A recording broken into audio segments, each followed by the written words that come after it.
Hey guys, it's been a while, but I've been busy moving and don't nearly have as much money to spend on my stuff now. But I did pick up a Xenics Titan GT Air, which is a wireless Roccat KPU clone. And I have used it for a few days, so I wouldn't really consider this a review, but like more of a first impressions video. So let's get into it. The weight is around 67 grams, and it is slightly back heavy, but it is much less noticeable with the honeycomb shell. And they do provide a full cover back shell if you prefer that. You can simply change it out by magnets, so works pretty decent. It comes with Tiger R2 mouse feet, which is really, really good. Don't have to worry about upgrading them. And you can see the rounding on them is pretty darn good. It also has a 3395 sensor, and I didn't notice anything weird with it. But they do have software on their site, and it's kind of a struggle to find it, but it is there, so you can change DPI steps and stuff. The clicks are Omron, and they're slightly heavy for Omron clicks. They're not like Logitech clicks. I'd say they're pretty average overall. Good thing is that they do use Omron clicks for the side buttons as well. And a weird thing is that they also use it for the scroll wheel click. So the scroll wheel click is pretty heavy. So if you're going to use that for like a hotkey in game, it probably shouldn't be anything too important. Going on to the scroll wheel, the steps are a bit more tactile compared to something like Logitech scroll wheel. It is a bit noisier, but I don't know, maybe it's like a Razer scroll wheel, I guess, in comparison. It seems like they're using the same encoder at least. And yeah, no complaints there.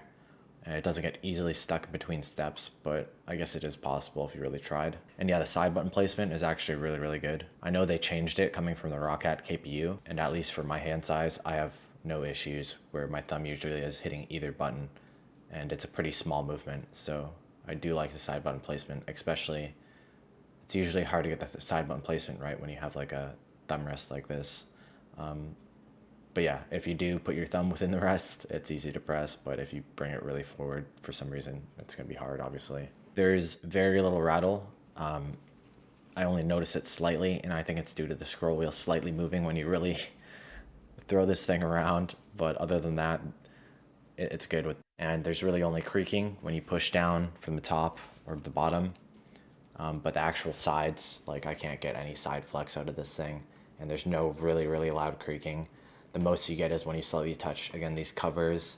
That's kind of what happens when there's like removable covers like this. They creak a bit, but yeah, like the mouse without it has absolutely no creaking, and it feels really solidly built. The coating feels like a cheaper version of Logitech or Vaxi, but it's much better compared to something like Pulsar. There's like actually a matte texture to it, so even when my hands got sweaty, I didn't really notice too many issues. I don't have to put grips on this mouse personally, compared to like Pulsar mice where I do need grips. Yeah, overall everything's like average or above average, and there's really not a lot of complaints, especially the price is only $85 USD right now with free shipping on eBay. So I have no complaints with that price, and I actually didn't have to pay duties for this mouse if you are from Canada and interested in picking one up. But yeah, overall, a really interesting shape, and I actually do like it quite a bit. Not sure if I like it more than something like a ZA13, but it is really comfortable to use, especially if you use like a relaxed claw or you like your fingers really far forward. It's a pretty interesting claw shape. I also forgot to mention that they do have RGB, so if you care about that, yeah, there it is. Sweet. And another thing I should mention is this mouse actually does have like really a lot of modding potential if you enjoy doing that. With like the removable back shells, you can see there's a lot of plastic in there you can definitely remove. They have a whole battery cover that you could probably take out. You could tape mod the clicks or switch out the clicks easily. If you want to do like light modding, it'll like really improve the clicks. Not that they're bad, but you could definitely just get them a bit more snappier and enjoyable. Anyways, I'll end the video with a sound test, but thanks for watching and subscribe if you enjoy the content. Peace.